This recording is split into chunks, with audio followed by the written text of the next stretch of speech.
Hello friends, ఎలా ఉన్నారు? Welcome back to our channel career alerts. Friends, ఈరోజు నోటిఫికేషన్స్లో అయితే మనం మెకానికల్ ఇంజనీరింగ్ అట్లాగే సివిల్ ఇంజనీరింగ్ చేసిన వాళ్ళకి, అలాగే కొన్ని వేరియస్ వైజాగ్ నుంచి కొన్ని వర్క్ ఫ్రమ్ హోమ్ జాబ్స్ అయితే ఉన్నాయి, అట్లాగే ఫార్మా జాబ్స్ కూడా నేను ఎక్స్ప్లెయిన్ చేస్తాను. సో ఇవేంటంటే మ్యాక్సిమం ఫ్రెషర్స్కి అయితే యూజ్ అవుతాయి, దాంతోపాటుగా ఎక్స్పీరియన్స్ పర్సన్స్ కూడా కొన్నిటికైతే అప్లై చేసుకోవచ్చు. ఓకే, అలాగే మీరు కనుక ఫస్ట్ టైం మన ఛానల్కి వచ్చినట్లయితే మన ఛానల్ని ఇప్పుడే సబ్స్క్రైబ్ చేసుకోండి. అలాగే మీకు కనుక వీడియోస్ నచ్చితే డెఫినెట్గా లైక్ అయితే చేయండి. అలాగే మీరు కనుక పక్కన ఉన్న బెల్ ఐకాన్ ట్యాప్ చేస్తే మీకు నేను పెట్టే ప్రతి వీడియో కూడా నోటిఫికేషన్ మీకు ఇమీడియట్గా అయితే వస్తుంది. ఇక ఫస్ట్ నోటిఫికేషన్ చూసుకుంటే, గ్రాడ్యుయేట్ టెక్నికల్ ఇంజనీర్ రోల్లో అయితే వాళ్ళు సివిల్ ఇంజనీర్స్ ఎవరైతే చూడండి, ఇక్కడ నోటిఫికేషన్లోని సివిల్ ఇంజనీరింగ్ ఎవరైతే ఫినిష్ చేశారో వాళ్ళకైతే యూజ్ అవుతుందన్నమాట ఈ నోటిఫికేషన్ అది. ఇక చూస్తే మీకు జాబ్ లొకేషన్ అంతా కూడా బెంగళూరు అయితే ఇచ్చారు.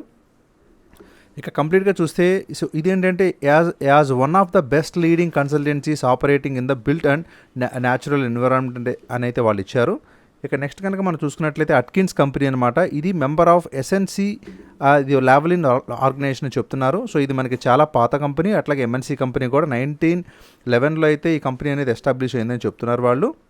ఇక చూస్తే so in the infrastructure and transportation sectors, అంటే ఇది కంప్లీట్గా మనకి ఇన్ఫ్రాస్ట్రక్చర్ సెక్టార్లో అయితే ఈ జాబ్ రోల్ అనేది ఉంటుందన్నమాట. అంటే కంప్లీట్గా సివిల్ ఎవరైతే ఫినిష్ చేశారో వాళ్ళకైతే యూజ్ అవుతుంది. ఇక how will you contribute to the team, so మీరు ఏమేమి వర్క్ చేయాలనేది అంతా ఇక్కడ ఉంది. So producing high quality technical work including geo technical analysis and design, so ఇదంతా కూడా మీరు చేయాల్సిన డ్యూటీస్ అయితే ఉంటాయి అన్నమాట. సో మీరు ఏం చేయాలంటే అది చూడండి. ఇక రిక్వైర్మెంట్ వచ్చేసి a strong academic background with degree in civil engineering and masters degree in foundation or ground engineering or civil engineering. So ఎవరైతే సివిల్ ఇంజనీరింగ్లో బీటెక్ ఫినిష్ చేశారో వాళ్ళకైతే యూజ్ అవుతుందని చెప్తున్నారు. ఇక తర్వాత రిక్వైర్డ్ ఎక్స్పీరియన్స్ వచ్చేసి సో ఫ్రెషర్స్ దగ్గర నుంచి 1 year ఎక్స్పీరియన్స్ ఉన్నంత వరకు అందరూ కూడా అప్లై చేసుకోవచ్చు అనమాట. ఇక తర్వాత మీరు సెలెక్ట్ అయిన తర్వాత మీకు ఏంటంటే శాలరీస్ కానీ, గ్రూప్ ఇన్సూరెన్స్ కానీ, అట్లాగే ఎంప్లాయీ అసిస్టెంట్ ప్రోగ్రామ్ కానీ, అట్లాగే ఏంటంటే వేరియస్ ప్రాజెక్ట్స్లో మీరు వర్క్ చేసే అవకాశం కానీ అవన్నీ కూడా వాళ్ళు ప్రొవైడ్ చేస్తామని అయితే చెప్తున్నారనమాట. ఫ్రెండ్స్, దీనికి మేల్ అండ్ ఫీమేల్ ఇద్దరు కూడా అప్లై చేసుకోవచ్చు. సో ఎవరైతే ఇంట్రెస్టెడ్గా ఉన్నారో వాళ్ళైతే అప్లై చేసుకోండి. కిందనే డిస్క్రిప్షన్లో అయితే లింక్ని ప్రొవైడ్ చేస్తాను. ఈ నోటిఫికేషన్ మనకి రైథియాన్ టెక్నాలజీస్ నుంచి అయితే రావడం జరిగింది. సో ఇదేంటంటే ఎవరైతే మెకానికల్ అలాగే ఏరోనాటికల్ ఇంజనీరింగ్ ఫినిష్ చేశారో వాళ్ళకైతే ఈ నోటిఫికేషన్ యూజ్ అవుతుంది. ఇక చూస్తే వాళ్ళు సీనియర్ ఇంజనీరింగ్ అలాగే డిజైన్ ఇంజనీరింగ్ రోల్లో అయితే తీసుకోవడానికి ఒక నోటిఫికేషన్ అయితే ఇచ్చారు. ఇక నోటిఫికేషన్ డీటెయిల్స్లోకి వెళ్ళినట్టయితే మీకు కంప్లీట్గా జాబ్ లొకేషన్ అంతా కూడా హైదరాబాద్, తెలంగాణ అయితే ఉంటుంది. సో మనకి ఇది కూడా చాలా రీసెంట్గా అయితే వచ్చిన నోటిఫికేషన్ ఇది. ఇక మీకు లొకేషన్ వచ్చేసి 3rd floor, ఇది మీకు సర్వోథన్ building, Deloitte drive, hitech city, Hyderabad అని అయితే ఇచ్చారనమాట. సో క్వాలిఫికేషన్ చూస్తే మెకానికల్ ఆర్ ఏరోనాటికల్ ఇంజనీరింగ్ అని ఇచ్చారు. ఇక candidate shall have a strong ability to conceptualize the product features and transforming the same into design, అంటే సో మీకు డిజైన్ రంగంలోని అదేనే ఉండాలన్నమాట. ఇక తర్వాత high level of analytical ability and innovativeness is desirable అని ఇచ్చారు. ఇక తర్వాత at least 1 year experience in graphics is a must అని ఇచ్చారనమాట. సో మీకు కనుక 1 year ఎక్స్పీరియన్స్ కనుక కనీసం ఉంటే మీరైతే అప్లై చేసుకోవచ్చు. సో ఇది కూడా బోత్ మేల్ ఆర్ ఫీమేల్ అయితే అప్లై చేసుకోవచ్చు. సో ఎవరైతే మెకానికల్ ఏరోనాటికల్ చేసి సో మినిమం ఈ ఎక్స్పీరియన్స్ కనుక ఉంటే అప్లై చేసుకోండి. నేనైతే కింద డిస్క్రిప్షన్లో లింక్ ప్రొవైడ్ చేస్తాను. ఇక నెక్స్ట్ నోటిఫికేషన్ చూద్దాము. ఈ నోటిఫికేషన్ మనకి వెస్ట్ ఫార్మాస్యూటికల్స్ నుంచి అయితే రావడం జరిగింది. సో వాళ్ళు ప్రొడక్షన్ టెక్నీషియన్ తీసుకోవడానికి అయితే ఒక నోటిఫికేషన్ ఇచ్చారు. అయితే ఈ లొకేషన్ అంతా కూడా మనకి ఏదైతే నెల్లూరు సిటీ సిటీ ఉందో ఆంధ్రప్రదేశ్లోని అక్కడైతే ఉంటుంది. ఇక జాబ్ డీటెయిల్స్లోకి వెళ్దాము. సో వాళ్ళు ప్రొడక్షన్ టెక్నీషియన్ తీసుకోవడానికి నోటిఫికేషన్ ఇచ్చారని చెప్పాను. సో జాబ్ సమ్మరీ చూస్తే మీకు అంతా కూడా this position supports the production engineer to achieve the established objects అనేది ఇచ్చారు. ఇంకా జాబ్ రెస్పాన్సిబిలిటీస్ అట్లాగే ఆబ్జెక్టివ్స్ అనేవి మీరు ఇక్కడ గమనించవచ్చు.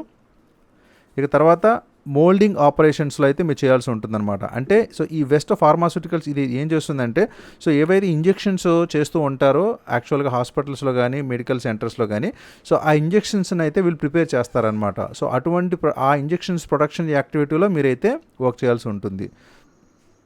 సో అదే ఇచ్చారు చూడండి, ఐడెంటిఫై మెషిన్, ఇక మీరు గార్డింగ్ అట్లాగే ఎబిలిటీ ఆపరేట్ మిషన్ ఇదంతా ఉంటుంది. సో కంప్లీట్గా మిషన్ ఆపరేషన్ రోల్ అని అయితే మనం చెప్పుకోవచ్చు. సో రిమైనింగ్ డీటెయిల్స్ కూడా ఇక్కడైతే నేను స్క్రోల్ చేస్తున్నాను చూడండి. ఇక సేఫ్టీ విషయంలో కానీ SOI విషయంలో కానీ వాళ్ళు ఈ విధంగా ఇచ్చారు. ఇక లీన్ బేసిక్ క్వాలిఫికేషన్ వచ్చేసి NITEC or ITI or diploma. So ఐటీఐలో కానీ డిప్లొమోలో కానీ సో ఎవరైతే production or mechanical engineering, so mechanical ఇంజనీరింగ్లో కానీ ప్రొడక్షన్లో కానీ చేశారో సో వారందరూ అప్లై చేసుకోవచ్చు. కాకపోతే దీనికి మినిమం అయితే మీకు 1 year ఎక్స్పీరియన్స్ అడిగారనమాట. హ్యాండ్స్ ఆన్ ఎక్స్పీరియన్స్ అనేది ఇంజెక్షన్ మోల్డింగ్లో మినిమం అయితే ఉండాలని వాళ్ళు ఇచ్చారు. అట్లాగే మీకు so able to speak, write and read English అని అయితే ఇచ్చారనమాట. ఇక ప్రిఫర్డ్ నాలెడ్జ్ అండ్ స్కిల్స్ చూడండి, అట్లాగే ట్రావెల్ రిక్వైర్మెంట్స్ ఏమి ఉండదు. ఇక ఫిజికల్ అండ్ మెంటల్ రిక్వైర్మెంట్స్ అనేవి ఈ విధంగా ఇచ్చారనమాట. ఫ్రెండ్స్ ఇది కూడా ఏంటంటే బోత్ మేల్ ఆర్ ఫిమేల్ అయితే అప్లై చేసుకోవచ్చు, కేవలం మేల్స్కి అని మాత్రం ఏం లేదు ఇది. సో మన కంప్లీట్గా ఏంటంటే శ్రీ సిటీ నెల్లూరులో అయితే ఈ నోటిఫికేషన్ అనేది వచ్చింది కాబట్టి సో ఎవరైతే అక్కడ వర్క్ చేయడానికి ఇంట్రెస్టెడ్గా ఉండి ఎలిజిబిలిటీ క్రైటీరియా ఉందో వాళ్ళైతే ఇమీడియట్గా అప్లై చేసుకోండి ప్రొడక్షన్ టెక్నీషియన్ పొజిషన్స్కి. ఫ్రెండ్స్ ఇది ఒక మంచి ఇంట్రెస్టింగ్ ఓపెనింగ్ అని చెప్పుకోవచ్చు. సో ట్రాన్స్ పర్ఫెక్ట్ అని ఇది ఒక కంపెనీ అనమాట. సో ఈ కంపెనీ నుంచి అయితే నోటిఫికేషన్ వచ్చింది. సో వాళ్ళు ఏం అడుగుతున్నారంటే కంప్లీట్గా వర్క్ ఫ్రమ్ హోమ్ జాబ్ని అయితే ప్రొవైడ్ చేస్తామని మనకి నోటిఫికేషన్ అనేది ఇచ్చారు. సో దీంట్లో చూస్తే ఏంటంటే this is the time we're asking for community members. అంటే మీరు కనుక జాయిన్ అయితే మీరు కమ్యూనిటీ మెంబర్స్గా మారుతారు. అప్పుడు మీరు ఏం చేయాలంటే photos of several self portraits and videos, అంటే సో మీ స్మార్ట్ ఫోన్లో నుంచి మీరు ఏంటంటే సెల్ఫ్ పోర్ట్రేట్స్ కానీ అట్లాగే వీడియోస్ కానీ మీరు తీసి వాళ్ళకి పంపించాలన్నమాట. అదే మీ డ్యూటీ. సో సింపుల్గా సెల్ ఫోన్లో ఫోటోలు దిగి మీరు పంపించడమే మీ డ్యూటీ అనమాట. ఇక చూస్తే సో ఇది ఏం చెప్తున్నారు, currently looking for people to participate in, అంటే వీళ్ళు ఏం చేస్తున్నారంటే ఆర్టిఫిషియల్ ఇంటెలిజెన్స్ డిపార్ట్మెంట్కి సంబంధించి సో ఏవైతే ఫేస్ ఐడి డేటా కలెక్షన్ ఉందో సో దానికి సంబంధించిన ఈ జాబ్ అనమాట ఇదంతా కూడా. కాబట్టి ఎవరైతే సో మంచి ఆండ్రాయిడ్ ఫోన్స్ ఉండి సెల్ఫీలు ఎక్కువగా దిగే అలవాటు కానీ వీడియోస్ ఎక్కువగా దిగే అలవాటు కానీ ఉంటే కనుక సో ఇమీడియట్గా అప్లై చేసుకోండి. సో మీరు దిగే ఫొటోస్ అన్నింటినీ కూడా మీకు వాళ్ళు లాగిన్ అనేది ఇస్తారనమాట. మీరు వాళ్ళు ఎంప్లాయ్ అయిన తర్వాత సో దాంట్లో అయితే మీరు అప్లోడ్ చేయాల్సి ఉంటుందన్నమాట. సో కంప్లీట్గా అదండి. సో మనకి ఏంటంటే ఫేస్ని ఎలా డిటెక్ట్ చేస్తుంది ఏంటి, సో దానికి సంబంధించిన డిపార్ట్మెంట్లో అంటే ఆర్టిఫిషియల్ ఇంటెలిజెన్స్ డిపార్ట్మెంట్లో సో వాళ్ళైతే ఫేస్ ఐడి డేటాస్ కలెక్ట్ చేసుకోవడం కోసమే ఈ ఉద్యోగం అనేది కంప్లీట్గా మీకు ఇస్తారనమాట. కాబట్టి ఇక్కడ చూడండి ఈ స్టడీలో ఏంటంటే you will need to upload pictures and videos of your self. These pictures should originate from your photo library. So ఖచ్చితంగా అవి మీవైతే ఉండాలి, సో వేరే వాళ్ళవైతే ఉండకూడదని వాళ్ళు చెప్తున్నారనమాట. కంప్లీట్గా ఇది కేవలం 10 to 15 minutes టాస్కే ఉంటుందని చెప్తున్నారనమాట. మీ ఇంటి దగ్గర ఉండి మీరైతే చేయొచ్చు అని చెప్తున్నారు. సో మీ వర్క్ కనుక నచ్చి అప్రూవల్ అయితే కనుక రివ్యూవర్స్ దగ్గర మీకు అయితే ఏంటంటే వాళ్ళు $20 అయితే పే చేస్తామని వాళ్ళు చెప్తున్నారనమాట. సో ఇదండి కంప్లీట్గా దీని గురించి అయితే.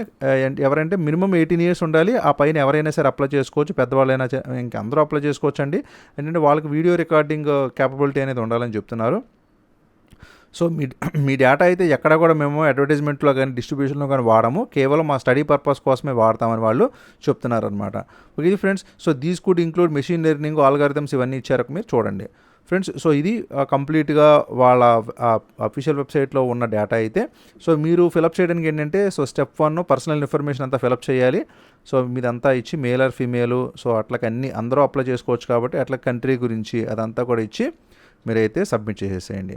ఓకే ఇవి ఫ్రెండ్స్. సో కంప్లీట్గా చాలా ఇంట్రెస్టింగ్ జాబ్ అనమాట. ఏంటంటే మనకి ఇది అన్ని మీ ఓన్ లొకేషన్లోనే ఉండి చేయొచ్చు. నాకు ఏంటంటే వైజాగ్ సంబంధించిన డొమైన్లో అయితే సో ఈ నోటిఫికేషన్ నేను చూశాను కాబట్టి వైజాగ్ డిస్ట్రిక్ట్ వాళ్ళు కూడా అప్లై చేసుకోవచ్చు, అట్లాగే అదర్ డిస్ట్రిక్ట్ వాళ్ళు కూడా అప్లై చేసుకోవచ్చు. అయితే మాక్సిమం వైజాగ్ డిస్ట్రిక్ట్ వాళ్ళకే యూజ్ అవుతుంది. సో మిగతా వాళ్ళు కూడా చేయండి, ఎందుకంటే ఇది వర్క్ ఫ్రమ్ హోమ్ జాబే కాబట్టి. ఓకే ఫ్రెండ్స్, ఇక నెక్స్ట్ నోటిఫికేషన్ చూద్దాము. ఈ నోటిఫికేషన్ కూడా మనకి వైజాగ్ నుంచి రావడం జరిగింది. అంటే పేషెంట్ బిల్లింగ్, మీ అపోలో హాస్పిటల్స్ ఏదైతే మనకి సో అరిలోవా విశాఖపట్నంలో ఉందో సో ఆ హాస్పిటల్స్లో ఏంటంటే ఇన్ పేషెంట్ బిల్లింగ్ చేయడం కోసం అసిస్టెంట్స్ కావాలని వాళ్ళు ఒక నోటిఫికేషన్ ఇచ్చారనమాట. సో దీనికి సంబంధించి మీరు క్యాష్ బిల్స్ని ప్రిపేర్ చేయాలి, డే టు డే ఎంట్రీస్ అనేవి చేస్తూ ఉండాలి. అట్లాగే ఫర్ క్రెడిట్ బిల్స్కి అయితే మీరు సో ఈ విధంగా అయితే చేయాల్సి ఉంటుందన్నమాట. అలాగే రీఫండ్స్ ఏమైనా వస్తే దానికి కూడా ఈ విధంగా చేయాల్సి ఉంటుంది. సో దీనికి పర్టికులర్గా ఒక క్వాలిఫికేషన్ అంటూ ఏం అడగలేదు. సో ఇదంతా ఏంటంటే బిల్లింగ్ కాబట్టి మీకు ఏదైనా సరే బిల్లింగ్లో ఏమైనా ఎక్స్పీరియన్స్ ఉంటే సో మీరైతే అప్లై చేసుకొని డెఫినెట్గా జాబ్ వస్తుంది. అట్లా లేకపోతే సో మీరు ఎనీ గ్రాడ్యుయేషన్ కానీ సో ఈ విధంగా ఎవరైనా ఉన్నా సరే సో వైజాగ్ లొకేషన్లో ఇక్కడ దగ్గరలో ఉంటే కనుక మీరు అప్లై చేసుకోండి. అప్లై లింక్ అనేది నేను కింద డిస్క్రిప్షన్ ఇస్తాను, డోంట్ వరీ, ఇమీడియట్గా అప్లై చేసుకోండి. బోత్ మేల్ ఆర్ ఫీమేల్ కూడా అప్లై చేసుకోవచ్చు. ఇక ఈ నోటిఫికేషన్ వచ్చేసి ఇక 3 నోటిఫికేషన్స్ అనేవి మనకి ఫైజర్ నుంచి రావడం జరిగినాయి. సో వాళ్ళు ట్రైనీస్ ఎగ్జిక్యూటివ్స్ని తీసుకోవడానికి అయితే ఒక నోటిఫికేషన్ ఇచ్చారనమాట. సో ఈ నోటిఫికేషన్ డీటెయిల్స్లోకి వెళ్తే మీకు ఈ జాబ్ లొకేషన్ అంతా కూడా చెన్నైలో అయితే ఉంటుంది, చెన్నై ఫైజర్ ల్యాబ్లో అయితే ఉంటుంది. సో ఇక క్వాలిఫికేషన్ చూద్దాము. సో అట్లాగే మెయిన్ పర్పస్ అంతా కూడా ఇక్కడ ఈ విధంగా ఇవ్వడం జరిగింది. ఇక ప్రైమరీ రెస్పాన్సిబిలిటీస్ అనేవి ఈ విధంగా ఉంటాయి. టెక్నికల్ స్కిల్ రిక్వైర్మెంట్స్ అనేవి ఈ విధంగా ఇచ్చారు. ఇక క్వాలిఫికేషన్ చూసుకుంటే minimum post graduate in pharmacy are science అని ఇచ్చారండి. అంటే మీకు ఏంటంటే ఎంఫార్మసీ ఉన్నవాళ్ళు కానీ అట్లాగే ఎంఎస్సీ కెమిస్ట్రీ ఉన్నవాళ్ళు కానీ సో వీళ్ళందరూ అయితే మొహమాటం లేకుండా అప్లై చేసుకోవచ్చు. ఇక ప్రిఫర్డ్ అట్రిబ్యూట్స్ అని ఈ విధంగా ఇచ్చారనమాట. సో ఇది కూడా ఏంటంటే బోత్ మేల్ ఆర్ ఫీమేల్ అయితే అప్లై చేసుకోవచ్చు. కొంతమంది అడగడం జరిగింది నన్ను, సో ఫీమేల్కి కొన్ని ఆపర్చునిటీ చెప్పని, కాబట్టి ఫైజర్ కంపెనీ నుంచి అయితే వాళ్ళు డెఫినెట్గా ఫీమేల్స్ని కూడా ప్రిఫర్ చేస్తారు. సో మనకి ఇది రీసెంట్గానే మరలా వాళ్ళు ఇంకొక నోటిఫికేషన్లో అయితే వాళ్ళ అఫీషియల్ సైట్లో అయితే ఇవ్వడం జరిగింది, కాబట్టి నేను ఈ నోటిఫికేషన్ అయితే చెప్తున్నాను. సో ఇంట్రెస్టెడ్ క్యాండిడేట్స్ ఎవరైనా ఉండి చెన్నైలో వర్క్ చేయడానికి ఇంట్రెస్ట్గా ఉంటే ఇమీడియట్గా అప్లై చేసుకోండి. ఈ నోటిఫికేషన్ ఏంటంటే మనకి ఎగ్జిక్యూటివ్ రోల్లో వేర్ హౌస్ డిపార్ట్మెంట్లో ఫినిష్ చేయడానికి అయితే వాళ్ళు మన ఏదైతే పెందుర్తి వైజాగ్ ఫైజర్ ల్యాబ్ ఉందో సో దాంట్లోకి అయితే ఇచ్చారండి. సో ఇక చూస్తే మీరు వేర్ హౌస్ డిపార్ట్మెంట్లో మీకు ఏదైనా సరే ఎక్స్పీరియన్స్ ఉండాలి కంపల్సరీ, ఎందుకంటే ఎగ్జిక్యూటివ్ రోల్ కాబట్టి మినిమం 1 కానీ లేదంటే 2 కానీ అట్లా ఎక్స్పీరియన్స్ ఉంటే మిమ్మల్ని ఇంకా వాళ్ళు తీసుకోవడానికి అయితే ఛాన్సెస్ అనేవి ఎక్కువ ఉంటాయి అనమాట. సో మీకు వేర్ హౌస్ మేనేజ్మెంట్లో, అట్లాగే మెటీరియల్ కంట్రోల్లో, అట్లాగే మీకు material handling, storage and issue, so distribution of drug product, so అంటే ఆ విధంగా వేర్ హౌస్ ప్రాక్టీసెస్లో కనుక మీకు ఏదైనా ఎక్స్పీరియన్స్ ఉంటే మీరు డెఫినెట్గా అప్లై చేసుకోండి. So both male or female కూడా, అంటే మగవాళ్ళు ఆడవాళ్ళు కూడా అప్లై చేసుకోవచ్చు. సో ఎగ్జిక్యూటివ్ రోల్లో మీకు అయితే వేర్ హౌస్ డిపార్ట్మెంట్లో పెందుర్తి లొకేషన్ వైజాగ్లో అయితే ఈ జాబ్ ఆపర్చునిటీ అనేది వచ్చిందనమాట. సో నేను కింద డిస్క్రిప్షన్లో అయితే ప్రొవైడ్ చేస్తాను, బోత్ మేల్ ఆర్ ఫీమేల్ అయితే మీరు అప్లై చేసుకోండి. ఇక ఈ నోటిఫికేషన్ వచ్చేసి మనకి వేర్ హౌస్ ఆఫీసర్స్ని తీసుకోవడానికి కూడా వాళ్ళు నోటిఫికేషన్ ఇచ్చారండి. సో ఇది కూడా మన పెందుర్తి వైజాగ్ లొకేషన్లో ఉన్న ఫైజర్ ల్యాబ్లో అయితే ఉంది. బోత్ మేల్ ఆర్ ఫీమేల్ అయితే అప్లై చేసుకోవచ్చు. సో ఇంకా మిగతా డీటెయిల్స్ అన్నీ కూడా ఇక్కడ ఈ విధంగా ఇవ్వడం జరిగింది, ఒకసారి మీరు గమనించండి. నేను స్క్రోల్ డౌన్ చేస్తున్నాను. క్వాలిఫికేషన్ వచ్చేసి ఏంటంటే మినిమమ్ డిప్లొమా అని ఇచ్చారండి. సో డిప్లొమా కానీ లేదంటే బీఫార్మసీలో కానీ అట్లాగా సో మీకున్న క్వాలిఫికేషన్స్ ఏంటంటే, సో దీనికి సంబంధించి వేర్ హౌస్ ఆఫీసర్ కాబట్టి సో మీకు ఆ క్వాలిఫికేషన్స్ ఉంటే అప్లై చేసుకోండి. ఇక 4+ years ఎక్స్పీరియన్స్ అని అడిగారండి. సో కాబట్టి మీకు ఆ డిపార్ట్మెంట్ వేర్ హౌస్ ఆఫీసర్గా కానీ అంత ముందుగానే ఏదైనా సరే ఎక్స్పీరియన్స్ ఉంటే ముందు చెప్పిన నోటిఫికేషన్స్ కానీ ఇది కానీ మీరు అయితే అప్లై చేసుకోవచ్చు. అట్లాగే గ్రాడ్యుయేషన్ ఉన్న వాళ్ళు కూడా అప్లై చేసుకోవచ్చు, అంటే బీఫార్మసీ ఉన్నవాళ్ళు, అలాగే ఎంఎస్సీ కెమిస్ట్రీ చేసిన వాళ్ళు కూడా అప్లై చేసుకోవచ్చు. సో మీ క్వాలిఫికేషన్ బట్టి ఏంటంటే ఈ ఎక్స్పీరియన్స్ కూడా అయితే అడిషనల్గా వాళ్ళు ఇవ్వడం జరిగింది, కాబట్టి సో ఎలిజిబిలిటీ క్రైటీరియా ఉన్న వాళ్ళందరూ అప్లై చేసుకోండి. సో ఇక్కడ ఏంటంటే వాళ్ళు బ్యాచిలర్స్ డిగ్రీ అనేది కంపల్సరీ అని ఇచ్చారు, అట్లాగే వేర్ హౌస్ ఎక్స్పీరియన్స్ కూడా కంపల్సరీ ఉండాలని ఇచ్చారు. సో ఇన్ని ఇయర్స్ అయితే నేను ఇవ్వలేదు. సో మీరైతే అప్లై చేసుకోండి. సో చాలా రీసెంట్గా వచ్చిన నోటిఫికేషన్ ఇది అయితే. సో ఇవి ఫ్రెండ్స్ టోటల్గా ఉన్న నోటిఫికేషన్స్ అనమాట. Thank you for watching career alerts. జై హింద్.